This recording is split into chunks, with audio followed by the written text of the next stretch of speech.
1994년 6월 17일 한 남성이 경찰차 수십 대의 추격을 받으며 고속도로를 질주하는 모습이 CNN을 통해 생중계되고 있었습니다. 당시 방송은 무려 9,500만 명이 지켜봤으며 중계 중이던 NBA 파이널도 중단했을 정도로 당시 엄청난 주목을 받았죠.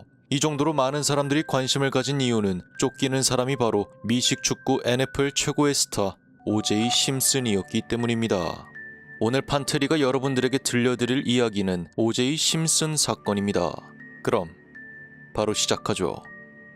심슨은 대학 시절부터 최고의 기량을 선보이며 MVP에 수차례 선정되었고 프로 데뷔 후에도 MVP, 올해의 공격수상, 올해의 운동선수 등 역대 최고의 러닝백 선수로 불리던 선수였습니다. 게다가 미국에서 흑인으로는 처음으로 대기업의 광고도 찍고 엔터테이너로서도 꽤 높은 위치에 오르면서 당시 인종 갈등이 심했던 미국에서 흑인의 사회적 위치를 끌어올리는 데 기여했다고 평가받기까지 한 인물이었죠. 이렇게 화려한 삶을 살아오던 심슨은 대체 왜 경찰에 쫓기는 신세가 된 걸까요? 그 이유는 바로 심슨이 살인사건의 범인으로 지목되었기 때문입니다. 때는 1994년 6월 12일 전처였던 니콜 브라운과 그녀의 새로운 남자친구 론 골드만이 한 저택에서 살해된 채 발견되는 사건이 발생합니다. 이 둘은 칼에 수차례 찔린 채 살해됐으며 집마당은 피로 물들 정도로 사건 현장은 상당히 참혹했죠. 한 시민의 신고로 경찰이 출동했고 그렇게 수사를 하던 중 현장에서 범인의 것으로 보이는 다수의 증거들을 발견합니다. 피해자 론 골드만의 셔츠에서 범인의 것으로 추정되는 머리카락이 발견되었으며 사건 현장에서 피 묻은 왼쪽 장갑이 있었고 피 묻은 신발 자국 그리고 현관문에서 피 묻은 지문까지 범인을 못 잡는 게 더 어려울 정도로 증거가 상당했습니다. 심지어 우편함에서 한 우편을 발견하는데 바로 O.J. 심슨에게서 온 우편이었습니다. 이에 아직 피해자의 신원을 파악하지 못하고 있던 경찰은 피해자가 심슨의 전처인 것을 이때 파악했다고 합니다. 경찰은 현장에서 발견된 모든 증거들을 DNA 의뢰한 뒤 여러 가지 상황 파악을 위해 심슨의 집을 찾아갑니다. 그런데 심슨의 집 앞에 주차된 흰색 브롱코 차량을 발견하게 되는데 그 차 안에서 핏자국들을 발견합니다. 심지어 차에서 집까지 핏자국이 이어져 있을 정도로 너무나 수상했습니다. 이에 경찰은 집으로 귀가하던 심슨을 살인 혐의로 체포했고 그렇게 조사를 하게 되죠. 그런데 그 과정에서 심슨의 왼손 중지에서 피가 나고 있는 것을 발견했으며 심슨은 전처 살해 소식으로 충격을 받아 유리잔을 깨다 생긴 상처일 뿐이라고 주장했죠. 그러나 현장에서 발견된 피 묻은 왼쪽 장갑으로 미루어 보아 범인은 왼손잡이라 생각하고 있었는데 심슨 또한 왼손잡이였습니다. 하지만 아직까진 직접적인 증거가 없던 경찰은 심슨을 일단 집으로 돌려보내게 됩니다. 그리고 6월 17일에 출두할 것을 요청했고 심슨 또한 이에 알겠다고 응했죠. 그러나 경찰에 출두하기로 한 날 심슨은 친구에게 이런 편지를 남겨둡니다. 니콜의 죽음과 나는 아무런 관련이 없어. 그리고 그는 그렇게 잠적하게 되죠. 당시 수사를 맡았던 LA 경찰국은 긴급 수배령을 내렸고 머지않아 도주 중인 심슨의 차량을 발견하게 됩니다. 그리고 맨 처음 말씀드린 이 추격전이 일어난 것이죠. 추격전 중 심슨은 권총을 들어 자신의 머리에 가져다 대는 행동을 수차례 하는 등 경찰이 쉽게 접근하지 못하게 했습니다. 그러나 그렇게 계속되던 추격전 끝에 심슨의 집에서 체포하는 데 성공했고 그렇게 곧바로 심슨의 재판이 시작됩니다. 당시 이 사건은 미국의 큰 관심사였던 만큼 국민 참여 재판으로 진행되었으며 재판 또한 생중계로 송출하기로 결정했죠. 당시 재판에 제출된 증거물들은 다음과 같습니다.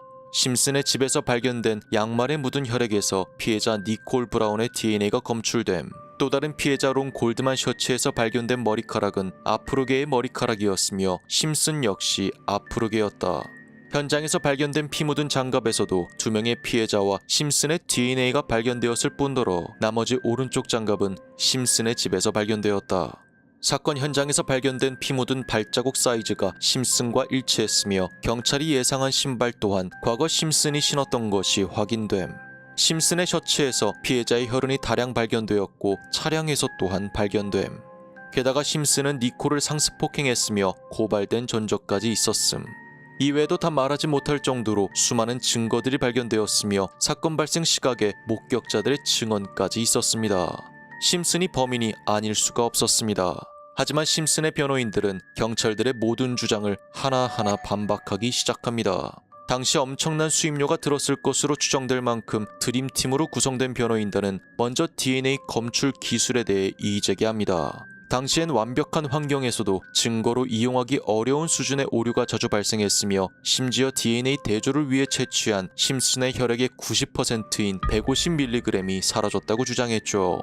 그리고 경찰은 혈액을 채취하게 되면 혈액 보존제를 사용하게 되는데 현장에서 발견되었다는 혈액 흔적 중 혈액 보존제가 섞였다는 사실까지 드러나면서 변호사는 이를 이용해 현장 조작 가능성을 제기했습니다. 경찰은 사라진 혈액의 90%에 대해서 답변하지 못했으며 채취된 혈액을 사건 현장으로 가져갔다는 사실까지 밝혀지면서 여론이 한순간에 뒤집히게 됩니다.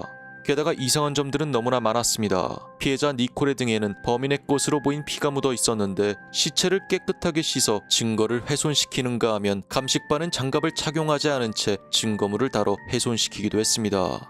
게다가 두 피해자의 시체에 니콜의 집에서 가져온 이불을 덮어두었는데 충분히 니콜의 물건에서 심슨의 DNA가 나올 수 있었다는 것이 법원에서 증명되었으며 경찰에서 발견했다는 혈흔 자국들이 모두 수사 처음 발견된 것이 아니고 2주에서 3주가량 지나서 발견됐다는 점을 들어 경찰이 심슨을 범인으로 만들려고 조작했다는 주장을 굽히지 않았습니다.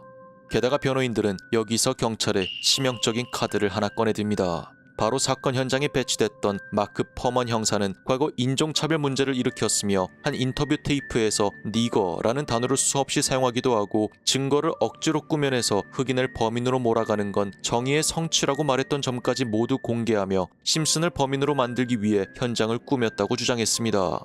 이에 대해 마크 퍼먼은 묵비권을 행사했고 이러한 사실이 드러나며 사회에선 인종 간의 갈등이 크게 치달게 됩니다. 그렇게 재판에서 양측의 치열한 공방이 오가던 와중 결국 심슨이 현장에서 발견된 장갑을 껴보기로 결정했고 그렇게 심슨이 자리에서 일어납니다. 그런데 이 장갑은 너무나도 작아서 엄지와 검지가 제대로 들어가지도 않았습니다. 이 장면은 재판 최고의 하이라이트이자 가장 중요한 장면으로 꼽혔는데요. 해당 장갑이 심슨에게 맞지 않는 것을 본 사람들은 심슨이 무죄라고 생각했으며 이후 최후 변론에서 심슨의 변호인 조니 코크라는 이렇게 말합니다. 맞지 않으면 무죄입니다. 그리고 그렇게 1995년 10월 3일 배심원단은 변호인 측의 주장에 손을 들어주며 무죄 판결을 내립니다. 미국 영미법 체계에 따라 1심에서 무죄가 나오면 항소할 수가 없기에 심슨은 그렇게 무죄가 확정되었죠. 당시 무죄 선고되던 장면을 무려 1억 5천만 명이 생중계로 시청했을 정도로 당대 최고의 논란거리였습니다. 심슨은 무죄를 받았지만 이후에 새로운 가설 하나가 등장했는데 그것은 바로 심슨의 아들이 범인이라는 이야기였죠. 경찰이 찍어놓은 사건 현장 사진을 보면 서로 다른 두 개의 운동화 자국이 있었으며 현장에서 발견된 장갑 또한 심슨에겐 너무나 작았는데 그 이유는 바로 아들 제임스 심슨의 것이었기 때문이라는 주장이었습니다. 해당 장갑은 실제로 니콜이 크리스마스 선물로 제임스에게 선물한 것이며 평소에도 분노 조절 장애가 있었고 여자친구를 폭행해 살인까지 저지를 뻔했었다고 합니다. 게다가 심슨이 무죄 판결을 받을 당시 유일하게 무표정으로 있었다는 점이 너무나 수상했다고 했죠. 그러나 진실은 전혀 드러나지 않은 채 시간만 흘렀습니다. 그리고 심슨이 세상을 떠난 후 이 사건으로 다큐멘터리를 제작하게 되었는데 그런데 이 다큐멘터리에서 심슨이 마치 자백한 것 같은 내용이 있습니다. 심슨은 자신과 친했던 스포츠 에이전트 마이크 길버트에게 그 어디에도 공개되지 않았던 자백 아닌 자백을 남긴 것이었죠. 만약 니콜이 칼을 들고 문을 열지 않았다면 지금도 살아있을 거야. 오늘 판트리는 여기서 물러나겠습니다.